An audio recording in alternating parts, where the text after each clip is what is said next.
सुप्रभात सभी छात्र छात्राओं, अजीज मित्रों, सेवा और देश के कल्याण के लिए प्रतिबद्ध जितने भी छात्र छात्रा जो प्रतियोगी परीक्षाओं की तैयारी कर रहे हैं, उनको मेरी ओर से हार्दिक शुभकामनाएं और अग्रिम बधाई कि आप अपने लक्ष्य में सफल हो और आने वाली भारत की उन्नत पोस्टों पर आपका नाम काबिज हो। तो एक बार फिर हम जुड़ते हैं नए टॉपिक के रूप में। हमने 4-5 टॉपिक आपको बहुत बेहतर तरीके से पढ़ाए।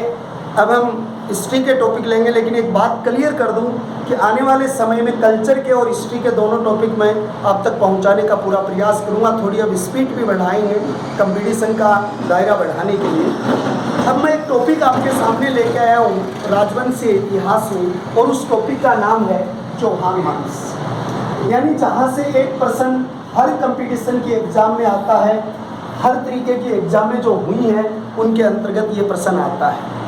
देखो, चौहान शाखा जो एक शक्तिशाली शाखा के रूप में विकसित हुई है, और वो चौहान विकसित हुए हैं वो कौन सी शाखा के विकसित हुए हैं? शाकंभरी क्षेत्र की शाखा के विकसित हुए हैं। इस शाकंभरी का दूसरा नाम जो है वो सपादलक्ष है। सपादलक्ष शाकंभरी क्षेत्र की शाखा के रूप में विकसित हुए हैं, और इस चौहान वंश की जो शाखा है उसके संस्थापक जो हैं वो संस्थापक कौन है? वासुदेव चौहान है। ये वासुदेव चौहान हैं, उनके द्वारा इसकी स्थापना की गई थी, और वासुदेव चौहान के द्वारा 551 ईस्वी के अंतर्गत इसकी स्थापना की गई है। भारतवर्ष का प्रथम राजवंश है राजस्थान की ओर से, जिसकी स्थापना हुई और वासुदेव चौहान ने की थी। तिथि याद रखने के लिए 551 का क्रम याद रखना, और वासुदेव चौहान ने इसकी स्थापना की थी। चौहान वंश का जो क्षेत्र था वो शाकंभरी था।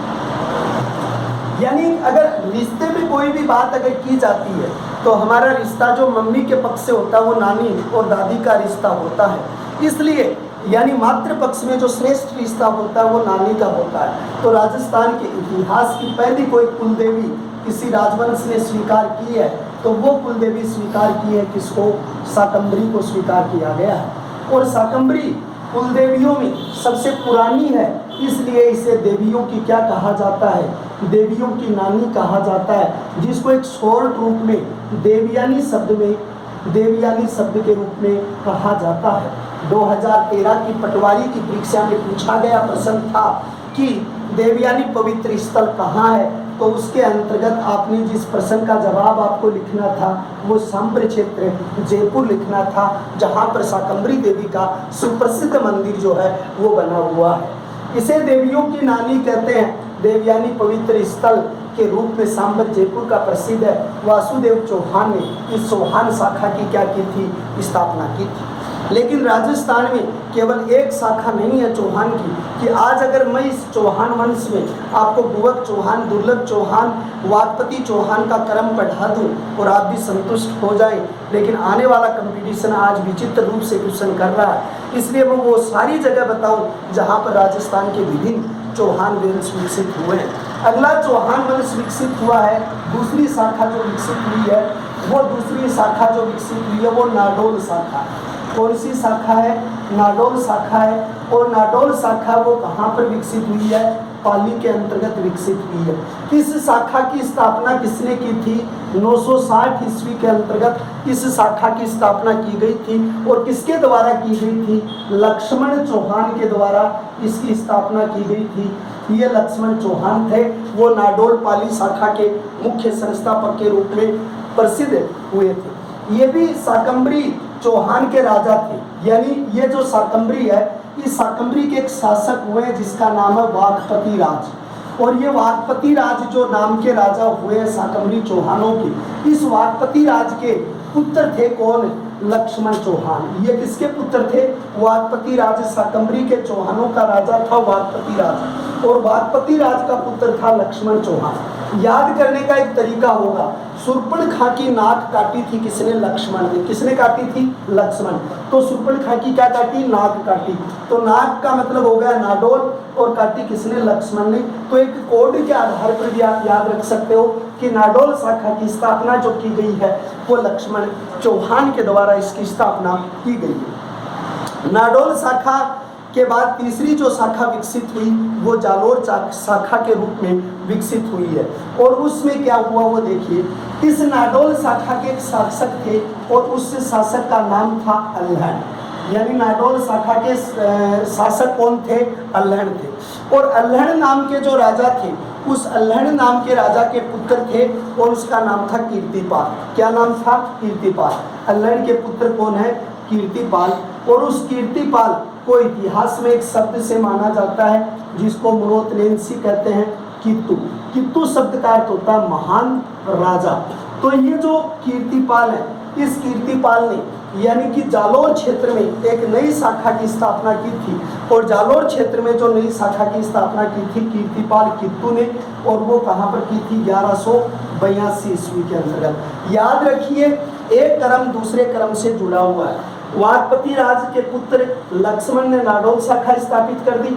नाडोल शाखा के अल्हड़ के पुत्र कीर्तिपाल कित्तू ने 1182 में सोनगरा जो चौहान है, यानी आप कह सकते हो जालोर शाखा की स्थापना कर दी। तो एक शाखा जो दूसरी शाखा से जुड़ी हुई है। तीसरी चौहानों की शाखा जो विकसित हुई थी और उस शाखा का नाम क्या था?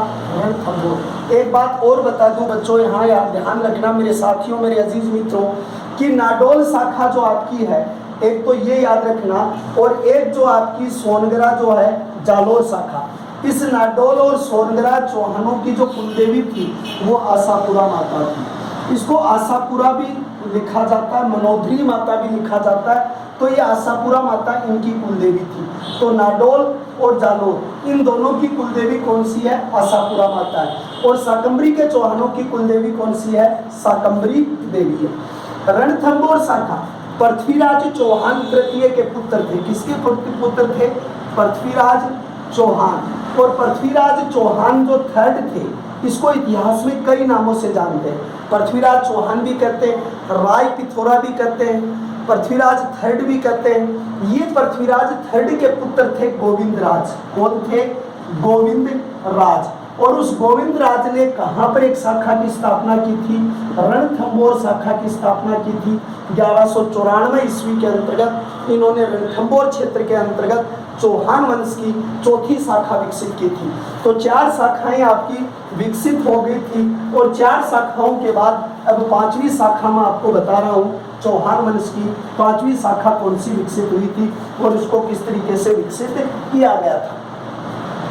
इसके बाद सिवाना बाड़मेर, जहाँ पर सोनगरा उदय सिंह जो थे 1200 ईस्वी के अंतर्गत, तो यानी आपकी अगली शाखा विकसित हुई, उसका नाम था सिवाना। सिवाना क्षेत्र किसका हिस्सा है भाई? बाड़मेर का हिस्सा है। यहाँ कब विकसित हुई थी? 1260 ईस्वी के 1200 ईस्वी के अंतर्गत विकसित हुई थी। 1200 ईस्वी में विकसित हुई थी। और यहाँ पर जो इसकी संस्थापक थे उदय सिंह सोनगरा, उदय सिंह सोनगरा। लेकिन ये सोनगरा नाम आ जाए ना आपके सामने, एक बात आपको याद रखनी है, तो ये जालोर के हैं। अगर ये शब्द आ जाए ना सोनगरा, तो ये सोनगरा शब्द आपके नाम में आते ही आप इसके ऊपर क्या लिख देंगे? जालोर लिख देंगे। तो उदय सिंह सोनगरा जो हैं, उन्होंने 1200 ईस्वी के अंतर्गत सिवाना शाखा जो है उस चौहान शाखा की स्थापना की थी। गागरोन शाखा जो है जिसकी स्थापना 1203 में देवी सिंह खींची ने की थी। कौन सी शाखा थी? गागरोन शाखा थी। और गागरोन शाखा की स्थापना 1203 ईस्वी के अंतर्गत की गई थी। और इसकी स्थापना देवी सिंह खींची के द्वारा की गई थी। ये भी आपकी कौन सी शाखा थी? चौहान शाखा थी। कहाँ की प्रसिद्ध थी? जालोर क्षेत्र की जो आपकी जो शाखा है उसी से शाकंभरी से संबंधित था। ये सोनगरा चौहानों से संबंधित था। और ये किससे था? शाकंभरी, जो शाकंभरी से गए थे देवी सिंह खींची 1203 में। गागरोन शाखा की इन्होंने क्या की थी? राजस्थान का पंजाब सत्यपुर साचोर के नाम से प्रसिद्ध है। वहाँ पर भी एक विजय सिंह नाम के राजा थे। तो सत्यपुर आप इसको कह सकते हैं साचोर। साचोर के साथ इसे राजस्थान का क्या कहते हैं? राजस्थान का पंजाब कहते हैं। ये सत्यपुर साचोर जो क्षेत्र है वहाँ पर किसने इसकी स्थापना की थी? राजा विजय सिंह जो थे उन्होंने स्थापना की 1240 में। किसने की? राजा है, और राजा का नाम क्या है भाई? विजय सिंह। और राजा विजय सिंह ने इसकी स्थापना की थी। सत्यपुर साचोर शाखा की स्थापना की गई थी। और कब की गई? 40 ईस्वी के अंतर्गत इस शाखा की स्थापना की गई थी। तो ये शाखा की स्थापना भी किससे रखती है? शाकंभरी के चौहानों से रखती है। तो आपकी सिवाना शाखा सोनगरा से उदय सिंह 1200 ईस्वी में, दादरौन 1203, देवी सिंह खींची शाकंभरी, और सत्यपुर भी शाकंभरी से है। राजा विजय सिंह ने 1240 में इस शाखा की स्थापना की है। लेकिन एक शाखा की विकसित हुई है चौहानों की, और वो शाखा कहाँ विकसित हुई थी? सिरोही में हुई थी। सिरोही के यहाँ पर सुल्तान हुआ करते थे राव देवड़ा चौहान। ये आपने कई बार सुना है। राव देवड़ा चौहान जो थे, इसकी स्थापना राव लुम्बा देवड़ा ने की थी। किसने की थी? राव लुम्बा। यानी सिरोही है वो लुम्बा, ऊंचाई के ऊपर, क्योंकि गुरु शिखर है वो सबसे ऊंचाई पर है, तो लुम्बा याद रखोगे। राव लुम्बा देवड़ा ने इसकी क्या की थी? स्थापना की गई थी। और ये स्थापना 1311 ईस्वी के अंतर्गत यहाँ पर एक नवीन शाखा विकसित हुई। ये भी किस शाखा से थी? जालोर शाखा से थी। यानी कौन सी शाखा से थी? जालोर शाखा, जो सोनगरा शाखा थी उस जालोर सोनगरा शाखा से थी। सिरोही राव देवड़ा चौहान, राव लुम्बा देवड़ा थे, उन्होंने इस शाखा की क्या की थी? स्थापना की थी। हाड़ौती के अंतर्गत राव देवी सिंह हाड़ा थे, उन्होंने 1342 में। अगली शाखा जो है वो हाड़ौती के कौन है? राव जो देवी सिंह नाम के व्यक्ति हैं, जो जिन्होंने इसकी स्थापना की थी। तो राव देवी सिंह हाड़ा नामक व्यक्ति ने इसकी स्थापना की, 1342 ईस्वी के अंतर्गत स्थापित हुआ। तो हाड़ौती शाखा राव देवी सिंह 1342 ईस्वी के अंतर्गत। एक चौहानों की शाखा विकसित हुई थी नीमराणा अलवर में। जो नीमराणा क्षेत्र है, जो एक ठिकाना भी था नीमराणा के अंतर्गत, जो आपके हीरो मोटोकॉर्प जो क्षेत्र है वो भी एक इंडस्ट्रियल एरिया के रूप में विकसित है। तो अलवर क्षेत्र के अंतर्गत कह सकते हो। और अलवर का भी कौन सा हिस्सा? नीमराणा। यहाँ भी एक चौहान शाखा विकसित हुई है। राजदेव सिंह चौहान ने यहाँ पर 1464 ईस्वी के अंतर्गत स्थापना हुई। तो कितने में हुई? 1464 ईस्वी हुई थी। शासक का नाम क्या था? राजदेव सिंह। क्या नाम है? राजदेव सिंह। तो अलवर नीमराणा राजदेव सिंह नामक व्यक्ति ने 1464 ईस्वी के अंतर्गत इस चौहान शाखा की स्थापना की। अलवर नीमराणा क्षेत्र के अंतर्गत इनका संबंध है। इनका भी शाकंभरी से है। आप अजमेर भी कर सकते हो या शाकंभरी कर सकते हो, उससे इसका संबंध है। लेकिन इस नीमराणा पर दो प्रश्न बहुत गजब के हैं। एक तो आपने ख्याल पढ़ी हो, तो उसके अंतर्गत एक व्यक्ति का नाम आप पढ़ते हो, और मुंडियार जो क्षेत्र के रहने वाले व्यक्ति हैं अली बख्श, जिसको अलवर का आप ये जो अलवर क्षेत्र है उसका रसखान भी कहते हैं। तो अली बख्श का संबंध भी यहाँ से है। अली बख्श, जिसे यानी कि इस अलवर क्षेत्र का क्या कहा जाता है? रसखान कहा जाता है। रसखान से उसकी तुलना की जाती है। एक इसी नीमराणा में चौहानों के इतिहास में एक प्रश्न आता है हमीर रासो। और हमीर रासो दो व्यक्तियों ने लिखा है, एक जोधराज ने लिखा है और एक सारंगधर ने लिखा है। लेकिन जो सारंगधर नाम के व्यक्ति हैं, उस सारंगधर का संबंध जो है वो संबंध भी आपका कहाँ से है? नीमराणा से है। तो अलीबख्श की जो ख्याल है, मुंडियार ख्याल जो है, उसमें जो रसखान कहा जाता है वो भी उसका संबंध भी कहाँ से है? यहीं से। तो राजस्थान की चौहानों की शाखाएं जैसे अब अलग अलग रूप से आप देखोगे। नाडौल शाखा जो लक्ष्मण सिंह के द्वारा स्थापित की गई है। सोनगरा कीर्तिपाल सिंह जालोर शाखा स्थापना की गई है। राजदेवा सिंह के द्वारा यानी कि नीमराणा शाखा जो है वो स्थापित की गई है। देवी सिंह खींची जो गागरोन शाखा की स्थापना की गई है। ये सारी अलग अलग शाखाएं जो हैं, जो राव देवड़ा सुलदुम्बा देवड़ा जिन्होंने शिरोई शाखा की है, ये अलग अलग चौहान शाखाओं की क्या की गई है? स्थापना की गई है। लेकिन इनमें जो चौहान शाखा का जो प्रारंभिक इतिहास जो शुरू होता है, जो जहाँ से श्रेष्ठ रूप से जो इतिहास शुरू होगा, उसमें पहला टॉपिक आपका जो होता है वो चौहान वंश में शाकंभरी के चौहान होते हैं। यानी जो महत्वपूर्ण है वो कौन सा है? वो शाकंभरी के चौहान है, जो पहले नंबर पे आते हैं। देखो ये शाकंभरी के चौहान कौन थे, कैसे व्यक्ति थे, किस वंश से संबंधित थे? तो पहली बात तो आपको इन चौहानों के बारे में लिखना पड़ेगा।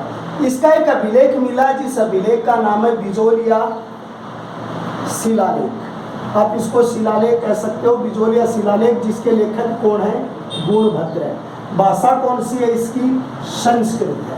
और बिजोलिया शिलालेख कब है? 1176 ईस्वी / 1226 विक्रम संवत का है। और कहाँ मिला ये आपको भीलवाड़ा क्षेत्र से प्राप्त हुआ है। इस बिजोलिया शिलालेख में इन्हें वत्स गोत्रीय ब्राह्मण माना गया है। इनको क्या माना गया? वत्स गोत्रीय ब्राह्मण माना गया। क्या माना गया? वत्स गोत्रीय ब्राह्मण के रूप में स्वीकार किया गया है कि ब्राह्मण ऋषि वत्स की आंख से इनकी उत्पत्ति हुई है। उनका मानना क्या है कि ये जो वत्स ऋषि है, ये जो दिया हुआ ना, ये वत्स ऋषि है, ऋषि की आंख से इनकी उत्पत्ति मानी गई है। क्या मानी गई है? जो वत्स ऋषि है, उस वत्स ऋषि की आंख से इनकी उत्पत्ति मानी गई है। किसकी उत्पत्ति मानी गई है? चौहानों की उत्पत्ति वत्स ऋषि की आंख से मानी गई है। लेकिन एक प्रधान इतिहासकार है और उस प्रधान इतिहासकार का नाम है चंद्रवरदायी। इसका मूल नाम क्या है? पृथ्वी भट्ट। ये इसका संबंध कहाँ से है? लाहौर से। और ये चंद्रवरदायी है, ये किसका दरबारी था? दरबारी था किसका? पृथ्वीराज चौहान का कह सकते हो, या राय पिथौरा पृथ्वीराज चौहान, या आप कह सकते हो पृथ्वीराज तृतीय का ये क्या था? दरबारी था।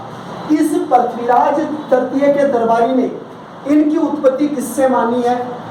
अग्निकुंड से मानी है। किससे मानी है? अग्निकुंड से इनकी उत्पत्ति मानी है कि इनका जो उद्भव हुआ है वो चौहानों का उद्भव अग्निकुंड से हुआ। इस चंद्रवरदायी ने पृथ्वी भट्ट ने एक पुस्तक लिखी थी, और वो पुस्तक कौन सी थी? पृथ्वीराज रासो। और ये पृथ्वीराज रासो जो पुस्तक है, ये राजस्थान का पहला काव्य है। पहला क्या है? ये महाकाव्य कह सकते हो, महाकाव्य है राजस्थान का। ये राजस्थान का पहला राजस्थानी भाषा का महाकाव्य है पृथ्वीराज रासो। और ये पृथ्वीराज रासो लिखा था चंद्रवरदायी। चंद्रवरदायी के 10 पुत्र थे। कितने पुत्र थे? 10 पुत्र। और 10 पुत्रों में जो श्रेष्ठ पुत्र था वो कौन था? जल्लन था। और इसकी एक पुत्री थी जिसका नाम क्या था? राजाबाई था। यानी एक पुत्री जिसका नाम क्या था? राजाबाई था। इस पृथ्वीराज रासो पुस्तक का लेखन कार्य जो है वो तो शुरू किसने किया था? पृथ्वी भट्ट ने किया था। यानी पृथ्वी भट्ट ने किया था, चंद्रवरदायी ने किया।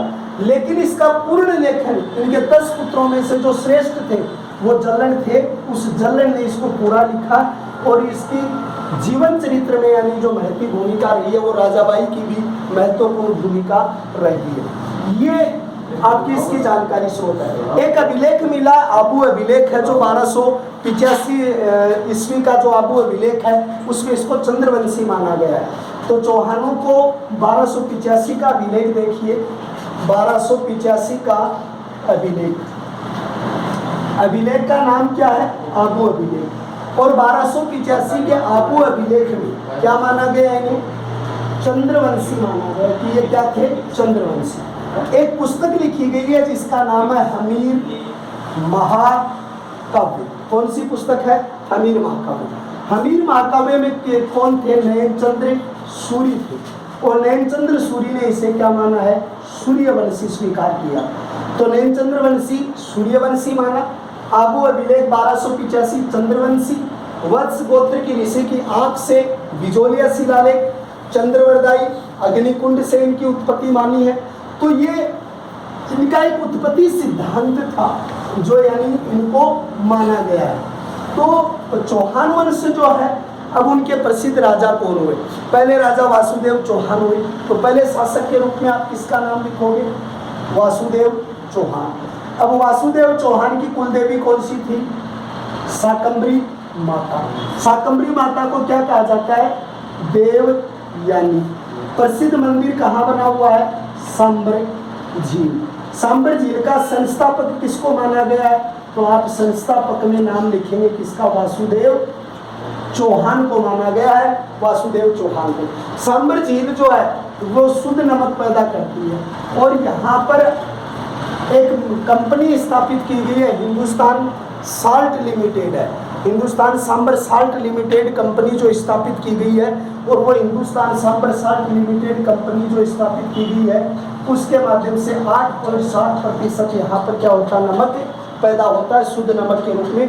यहाँ के नमक को सांबरी कहते हैं। और सांबर को अंग्रेजों को लीज पर कब दिया गया था? तो अंग्रेजों को लीज पर यह मिली थी 1869 ईस्वी को, इसे अंग्रेजों को लीज पर दे दिया गया था। अब इन चौहानों की आराध्य देवी कौन सी है? तो इसमें आता एक शब्द आता आराध्य देवी। आराध्य देवी इनकी है जीण माता। और जीण माता पे दो प्रश्न आते हैं। एक तो जीण माता क्या आती है? शेखावाटी की कुल देवी है, शेखावाटी की कुल देवी है। और दूसरी है किसकी कुल देवी मानी जाती है? मीणा जाति की कुल देवी भी मानी जाती है। और कई जगह इन चौहानों की भी कुल देवी से माना जाता है। ये जीण माता है, इसका भी उल्लेख इसके साथ आता है। तो वासुदेव चौहान ने अपनी राजधानी किसको बनाई? अहि छत्रपुर। अहि छत्रपुर किसका नाम है भाई? पुराना नागौर का। किसका मित्रों? देखिए ध्यान से समझिए चीज को। अहि छत्रपुर नागवंशी जो यहाँ पर राजवंश का अधिकार रहा है, नागवंशी राजपूतों ने यहाँ पर शासन किया, इसलिए इसका नाम नागौर हो गया। पुराना नाम इसका था अहि छत्रपुर। और अहि छत्रपुर जो थी ये प्राचीन काल के अंतर्गत जांगर प्रदेश की भी क्या रही है? राजधानी रही। दूसरी चीज यहाँ पर आती है कि वासुदेव चौहान के उत्तराधिकारी कौन कौन रहे, यानी वासुदेव चौहान जो है उसके उत्तराधिकारी कौन कौन रहे थे, या इन्होंने कौन कौन से उत्तराधिकारी इसके क्षेत्र में शामिल होते हैं। तो ये देखिए आपके उत्तराधिकारी मैं अभी आपको समझा देता हूँ। देखो इसके अंतर्गत जो इसके उत्तराधिकारी जो रहे हैं वो कौन कौन से उत्तराधिकारी रहे, किस तरीके से उन्होंने शासन किया था। तो इनके उत्तराधिकारियों के अंतर्गत अब दूसरे बिंदु के रूप में जो बिंदु शुरू होता है उसके अंतर्गत पहला शासक आएगा गुवक चौहान फर्स्ट। जो आप क्या कौन आएंगे? गुवक चौहान फर्स्ट आएंगे। गुवक चौहान फर्स्ट। लेकिन इससे पहले एक दुर्लभ राज है जिन्होंने त्रिकोणीय संघर्ष में वत्स राज का जो मुख्य आपको बताऊं तो एक शासक है दुर्लभ राज। और दुर्लभ राज ने त्रिकोणीय जो संघर्ष हुआ था और उस त्रिकोणीय संघर्ष में वत्सराज जो प्रतिहार थे उस वत्सराज प्रतिहार का क्या दिया था? साथ दिया था। किसने दिया था? दुर्लभ राज फर्स्ट ने, जो यानी वासुदेव चौहान के उत्तराधिकारी बने। दुर्लभ राज के बाद शासक बने गुवक चौहान फर्स्ट, जिसने सीकर में हर्षनाथ मंदिर बनवाया। कहाँ मंदिर बनवाया? सीकर में। किसका मंदिर बनवाया? हर्षनाथ। किसको समर्पित है? भगवान शिव को समर्पित है। और ये हर्षनाथ का भव्य मंदिर किसने बनाया था? गुवक चौहान फर्स्ट ने बनवाया। तीसरे राजा इसके रहे थे चांदन चौहान, जो तीसरे शासक थे उसका नाम था चांदन चौहान। और चांदन चौहान ने कहाँ आक्रमण किया था? दिल्ली पर। दिल्ली पर आक्रमण किया। और इस समय दिल्ली के शासक कौन थे? रुद्र दामन सिंह नाम के व्यक्ति क्या थे? शासक थे। उसको इसने क्या कर दिया? पराजित कर दिया। इस रुद्र दामन सिंह की पुत्री थी और पुत्री का नाम क्या था? रुद्राणी था। उस रुद्राणी से क्या कर ली? शादी कर ली। यहाँ थोड़ी सी बात को समझने की बहुत अच्छी जरूरत आपको पड़ेगी। इस रुद्राणी थी, ये योग शिक्षा में निपुण थी। किसमें निपुण थी?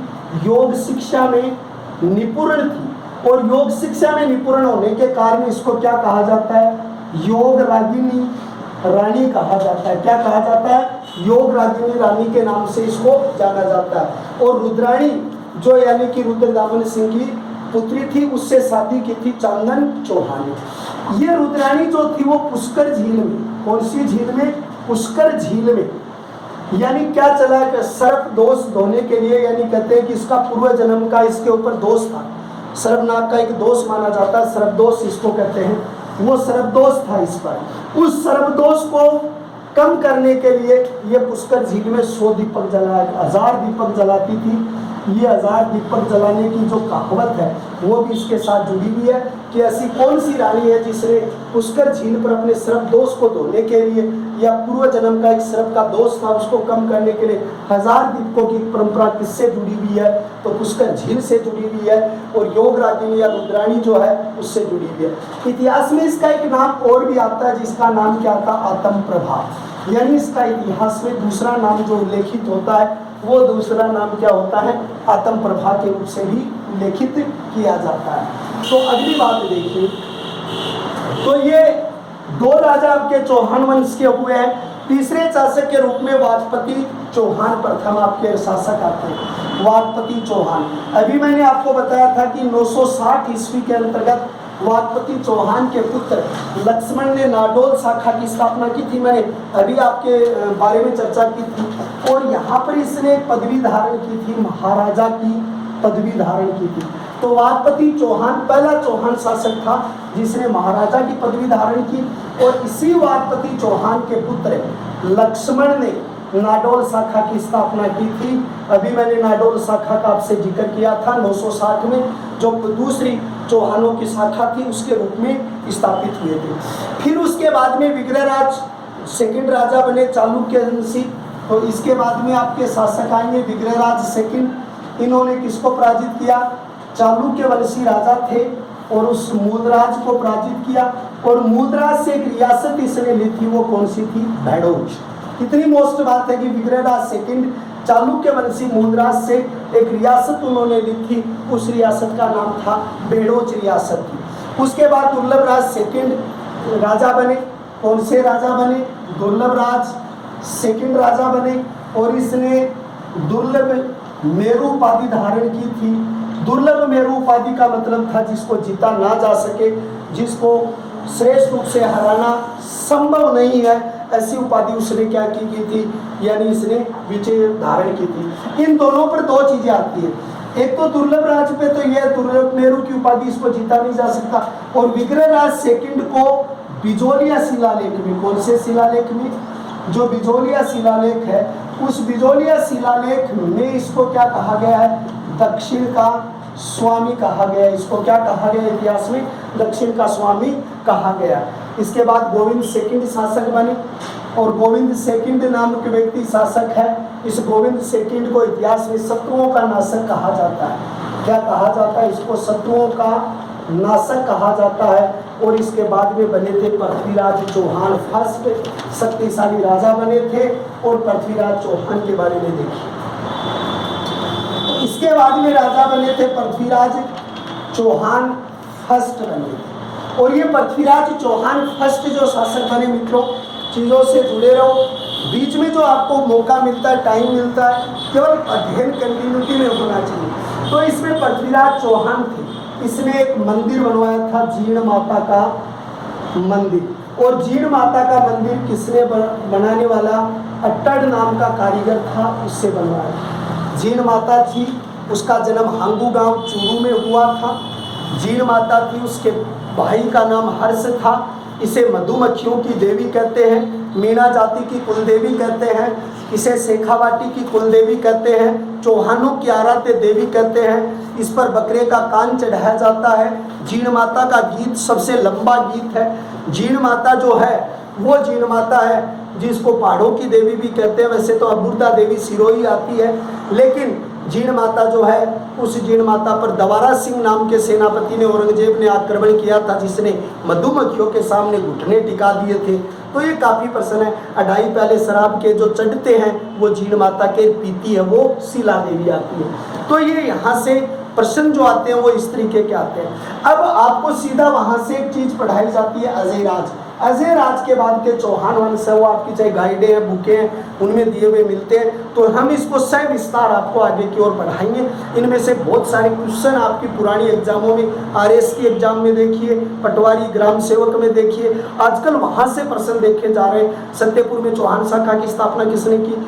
सोनगरा चौहान कहाँ के थे? आशापुरा 3 चौहानों की कुलदेवी थी। काफ़ी अच्छे अच्छे प्रश्न पूछे जाते हैं। तो बड़ी सक्रियता से अगर आप तैयारी करते हो, और एक बात जरूर आती है, कभी कमेंट भी आते हैं, फोन भी आते हैं कि सर लगातार किसी चीज़ को पढ़ाते हो, उसके बीच में कोई जोक नहीं। देखो ऑनलाइन क्लास है, कंपटीशन है, और कंपटीशन कभी जोक से सफल नहीं होते हैं। कंपटीशन हमेशा कड़ी मेहनत से होता है, जिसको कंटिन्यूटी में, क्योंकि सरस्वती माँ ने आपको पढ़ने का और हमें पढ़ाने का जो मौका दिया है उसका सदुपयोग किया जाए। तो इसलिए कंटिन्यूटी में हम आपको पढ़ा रहे हैं। मैं सोचता हूँ कि मेरी क्लास आपको बहुत बेहतर पसंद आई है। ज़्यादा से ज़्यादा इन्हें आप शेयर करें, सब्सक्राइब करें और लाइक करें, और जो भी कमेंट हो, कमियां हो, उन्हें उजागर करें ताकि उनमें सुधार करने का पूरा मौका मिले। मैं कमेंटों का जवाब थोड़ा सा टेक्निकल मामले में नहीं दे पाता हूँ, तो आप मेरी भावनाओं को ही वो समझिए। मैं तहे दिल से आपका सम्मान करता हूँ और कल की क्लास में हम चौहान वंश के आगामी इतिहास के रूप में पढ़ेंगे। जब तक के लिए नमस्कार, सभी को सादर।